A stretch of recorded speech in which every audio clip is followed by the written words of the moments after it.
ಮತ್ತೆ ನಿಮ್ಮ ಕಡೆ ಒಂದು ಒಳ್ಳೆ ಸಿನಿಮಾ ಮಾಸ್ ಪ್ರೇಕ್ಷಕರಿಗೆ ಇಷ್ಟ ಆಗುವಂಥ ಸಿನಿಮಾ ಜನಗಳ ರಿಪೋರ್ಟ್ ನೋಡೋದು ಖುಷಿ ಆಗ್ತದೆ. ಸೊ ಅಗೇನ್ ನಿಮ್ಮ ಸಿನಿಮಾ ಬಿಡುಗಡೆ ಆಗಿರೋದು ಮತ್ತು ಜನರ ರಿಯಾಕ್ಷನ್ ನೋಡಿ ಎಷ್ಟು ಖುಷಿ ಆಯಿತು? ತುಂಬ ಖುಷಿ ಆಗ್ತದೆ ಸರ್. 4ನೇ ಸಿನಿಮಾ ವಾಮನ ನಾವೇನು ಕಷ್ಟಪಟ್ಟು ಶ್ರಮ ಪಟ್ಟಿದ್ವೋ ಅದು ತಕ್ಕನಂಗೆ ಪ್ರತಿಫಲ ಚೆನ್ನಾಗಿ ಕೊಡ್ತಾ ಇದ್ದಾರೆ. ತುಂಬ ಖುಷಿ ಇದೆ. ಜೊತೆಗೆ ನಾನು ಮೇಯ್ನ್ಲಿ ಥ್ಯಾಂಕ್ಸ್ ಹೇಳ್ಬೇಕಾದ್ರೆ ಎಲ್ಲ ಕಡೆ ಅದನ್ನ ಹೇಳ್ತಿದೆ, ನನ್ನ ಪ್ರೀತಿಯ ಚಾಲೆಂಜಿಂಗ್ ಸ್ಟಾರ್ ದರ್ಶನ್ ಅಣ್ಣ, ವಿಜಯಲಕ್ಷ್ಮಿ ಅಕ್ಕ ಹಾಗೂ ಎಲ್ಲ ನನ್ನ ದರ್ಶನ್ ಅಣ್ಣನ ಸೆಲೆಬ್ರಿಟೀಸ್ಗಳಿಗೆ ಹೃದಯಪೂರ್ವಕ ಧನ್ಯವಾದಗಳು ಹೇಳಕ್ಕೆ ಇಷ್ಟಪಡ್ತೀನಿ. ಇಲ್ಲ, ತುಂಬ ಖುಷಿ, ಅವರು ಖುಷಿ ಪಟ್ಟರು ಸರ್. ಕ್ಲೀನ್ ಆ್ಯಂಡ್ ನೀಟ್ ಸಿನಿಮಾ ತುಂಬ ಚೆನ್ನಾಗಿ ಮಾಡಿದ್ಯಾ. ಒಂದಷ್ಟು ಚೇಂಜಸ್ ಕೇಳಿದ್ರು, ಅದು ಬಿಟ್ಟರೆ ತುಂಬ ಇಷ್ಟಪಟ್ಟರು ಅವ್ರ ಸಿನಿಮಾ. ಒಂದಷ್ಟು ಎಲಿಮೆಂಟ್ಸ್ಗಳಲ್ಲಿ ಅವರು ಕೂಡ ಒಂದಷ್ಟು ಸೀನ್ಸ್ ಬರುತ್ತೆ ಸಿನಿಮಾದಲ್ಲೇ ಸಿನಿಮಾ ತೋರಿಸ್ತೀರಾ, ಸಂದರ್ಭದಲ್ಲಿ ಅಭಿಮಾನಿಗಳು ಹೊಡಿತಾರೆ ನೋಡಿದಾಗ. ಇಲ್ಲ, ಅದೊಂದು ಸಾಂಗ್ ಗ್ಲಿಮ್ಸ್ ಬಂದು ಹೋಗುತ್ತಲ್ಲ, ಸೊ ಅದಕ್ಕೆ ನಮ್ಮ ಮ್ಯೂಸಿಕ್ ಪ್ಲಾನ್ ಮಾಡಿಲ್ಲ ದರ್ಶನ್ ಸರ್ ಹಾಕೋಣ ಆಯ್ತು ಹಾಕಿ ಒಳ್ಳೆ ನೋಡಿ ಏನಾದ್ರು ದರ್ಶನ್ ಸರ್ ಹೇಳಿದ್ರೆ ಇಲ್ಲ ಆ ಥರದ್ದೆಲ್ಲ ಕಂಪ್ಲೀಟ್ಲಿ ಎಂಜಾಯ್ ಮಾಡಿದ್ರು ಅವರು ಸಿನಿಮಾ. ಸಿನಿಮಾದ ಉದ್ದಕ್ಕೂ ಸಾಕಷ್ಟು ಟ್ವಿಸ್ಟ್ ಅನ್ಸುತ್ತೆ. ಯಾಕಂದರೆ ಒಂದು ತಂದೆ ತಾಯಿ ಅವ್ರಿಗೆ ಇಷ್ಟ ಆದಂಥ ಎಲಿಮೆಂಟ್ಸ್ ಏನಾಗಿತ್ತು? ಅದೇ ತಾಯಿ ಸೆಂಟಿಮೆಂಟು, ಆಮೇಲೆ ತಂದೆದು ನೀವು ಹೇಳಿದ್ರಲ್ಲ ಅದೇ ಅವರು ಕಂಪ್ಲೀಟ್ ಅದೇ ಇಷ್ಟ ಆಗಿರೋದು ಕಂಪ್ಲೀಟ್. ಆಮೇಲೆ ಫ್ರೆಂಡ್ಶಿಪ್ದು ತುಂಬ ದಿನ ಆದಮೇಲೆ ಜನಗಳೊಟ್ಟಿಗೆ ಸಿನಿಮಾ ನೋಡೋದು ತುಂಬ ಖುಷಿ ಆಗುತ್ತೆ. ಯಾಕಂದ್ರೆ ಕಲಾವಿದ ಬೇಕಾಗಿರೋದು ಅದು ಅಷ್ಟೇ ಚಪ್ಪಾಳೆ.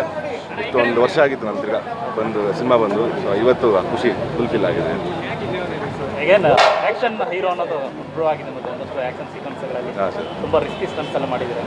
All credits goes to my fight masters Arjun sir ಮತ್ತು ನಮ್ಮ ವಿಕ್ರಮ್ ಮಾಸ್ಟರು ಇಬ್ಬರು ಸೇರಿ ನಮ್ಗೆ ಒಂದು ಪ್ರಾಕ್ಟೀಸ್ ಕೊಟ್ಟು ಒಂದು ತೋರಿಸು ಏನು ಮಾಡಬೇಕು ಅದೆಲ್ಲ ಪ್ಲ್ಯಾನ್ ಮಾಡಿ ಮಾಡಿಸ್ತೀವಿ.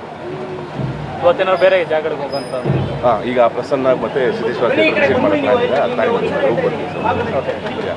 ಒಂದಷ್ಟು ಸೀನ್ಸಲ್ಲಿ ನೋಡಿದಾಗ ನಿಮ್ಮ ಎಂಟ್ರಿ ಸೀಕ್ವೆನ್ಸ್ಗೆ ಅದನ್ನು ಸ್ಟಾಪ್ ಮಾಡಿ ಒಂದು ಸ್ನ್ಯಾಪ್ ಮಾಡಿ ಅದನ್ನು ಜನ ಒಂದು ಹಿಡ್ಗಾಯಿ ಹೊಡೆದು ಇದು ಮಾಡುವಂಥ ಸಂಭ್ರಮಿಸುವಂಥ ಒಂದು ಖುಷಿ ಆಗುತ್ತೆ. ಅದೇ ಹೇಳಿದ್ದು ಸರ್, ಆಗ ಮನಸ್ಸಲ್ಲಿ ನಾವು ಶ್ರದ್ಧೆಯಿಂದ ಏನೋ ಒಂದು ಕೆಲಸ ಮಾಡಿದ್ರೆ ಅದಕ್ಕೆ ಪ್ರತಿಫಲ ದೇವ್ರು ಕೊಡ್ತಾರೆ, ಅದಕ್ಕೆ ಇಂಪ್ರೂವ್ ಆಗುತ್ತೆ.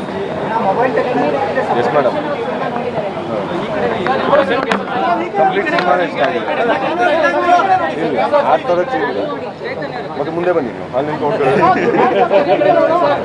ಅದೇ ಕಂಪ್ಲೀಟ್ ಸಿನಿಮಾನೇ ಇಷ್ಟ ಆಗಿದೆ. ಬಟ್ ಅವ್ರ ಫ್ರೆಂಡ್ಶಿಪ್ಪು, ತಾಯಿ ಸೆಂಟಿಮೆಂಟು, ಆ ಸೀಕ್ವೆನ್ಸ್ಗಳು ತುಂಬ ಇಷ್ಟಪಡ್ತೀನಿ. ದರ್ಶನ್ ಸರ್ ಹೇಳ್ತಿದ್ರು ನಾನು ಲವ್ ತುಂಬ ಚೆನ್ನಾಗಿ ಮಾಡ್ತಾರೆ ಧನ್ವೀರ್ ಅವರು ಅಂತ ಹೇಳ್ಬಿಟ್ಟು. ಸರ್ ಅಣ್ಣ ರೇಗ್ಸ ಕೇಳಿದಕ್ಕೆ ಅದೆಲ್ಲ ಇಲ್ಲ, ಇಷ್ಟಪಟ್ಟಿದ್ದಾರೆ. ಮುದ್ದು ರಾಕ್ಷಸಿ ಸಾಂಗ್ ಅವ್ರಿಗೆ ಇಷ್ಟ ಅಲ್ಲ, thank you sir. Thank you. ಮೊದಲ ಸಿನಿಮಾದ ಸರ್ ಮೊದಲ ಸಿನಿಮಾದಲ್ಲಿ ಒಂದು ಭರವಸೆ ಕ್ರಿಯೇಟ್ ಮಾಡಿದ್ದಾರೆ. ಇಲ್ಲ, ಆ್ಯಕ್ಚುಲಿ ಏನಂದರೆ ಫಸ್ಟ್ ಶೋ ಸ್ಟಾರ್ ಸಿನಿಮಾಗಳನ್ನ ನೋಡಿ ಸೆಲೆಬ್ರೇಟ್ ಮಾಡಿರೋವಂಥದ್ದು. ಸೊ ಧನ್ವೀರ್ ಸರ್ ಸಿನಿಮಾಗೆ ಈ ಲೆವೆಲ್ಗೆ ಕ್ರೇಜು ಮತ್ತು ಕ್ರೌಡು ಒಂದು ಮಾಸ್ ಸಿನಿಮಾ ಅಂತ ಹೇಳಿ ನೋಡುವಾಗ ಆ ಸೆಲೆಬ್ರೇಷನ್ನೇ ಫಸ್ಟ್ ಟೈಮ್ ಡೈರೆಕ್ಟ್ ಮಾಡಿರೋದ್ರಲ್ಲಿ ತುಂಬ ಖುಷಿ ಇದೆ. ಮತ್ತು ಏನು ಎಕ್ಸ್ಪೆಕ್ಟ್ ಮಾಡಿದ್ವೋ ಅದು ನಡೆದಿದೆ ಅನ್ನೋದಿದೆ. ತಾಯಿ ಚಾಮುಂಡೇಶ್ವರಿ ಆಶೀರ್ವಾದ ಇದೆ ಮತ್ತು ಇಡೀ ಕರ್ನಾಟಕದ ಜನತೆಯ ಆಶೀರ್ವಾದ ವಾಮನ ಮೇಲೆ ಇದೆ ಅನ್ನೋದಕ್ಕೆ ತುಂಬ ಖುಷಿಯಾಗಿದೆ. ಎಲ್ಲ ಕಡೆ ಪಾಸಿಟಿವ್ ರೆಸ್ಪಾನ್ಸ್ ಬರ್ತಿದೆ. ಸೊ ತುಂಬ ಖುಷಿಯಾಗಿದೆ ಸರ್. ಇದು ಅವ್ರಿಗೆ ಮಾಡಲಿಲ್ಲ ಅಂದರೆ ನಾನು ಅಷ್ಟೇ ಇದೆ ಸರ್. ತಂದೆ ತಾಯಿ ಕೂಡ ಇಲ್ಲ ಸರ್, ಅದೇ ನೀವು ಕೇಳ್ತಿರೋದು ಗೊತ್ತಾಯ್ತು. ಮದುವೆ ವಿಚಾರ ಬಗ್ಗೆ ಸುಮ್ಮನೆ ರೇಗಿಸ್ತಾರೆ, ಅಣ್ಣ ರೇಗಿಸ್ತವ್ರು, ಅದು ಖುಷಿಯಾಗಿತ್ತು ಅಷ್ಟೇ. ಆ ಥರದ್ದು ಏನಿಲ್ಲ sir. Thank you so much. Thank you sir. Thank you.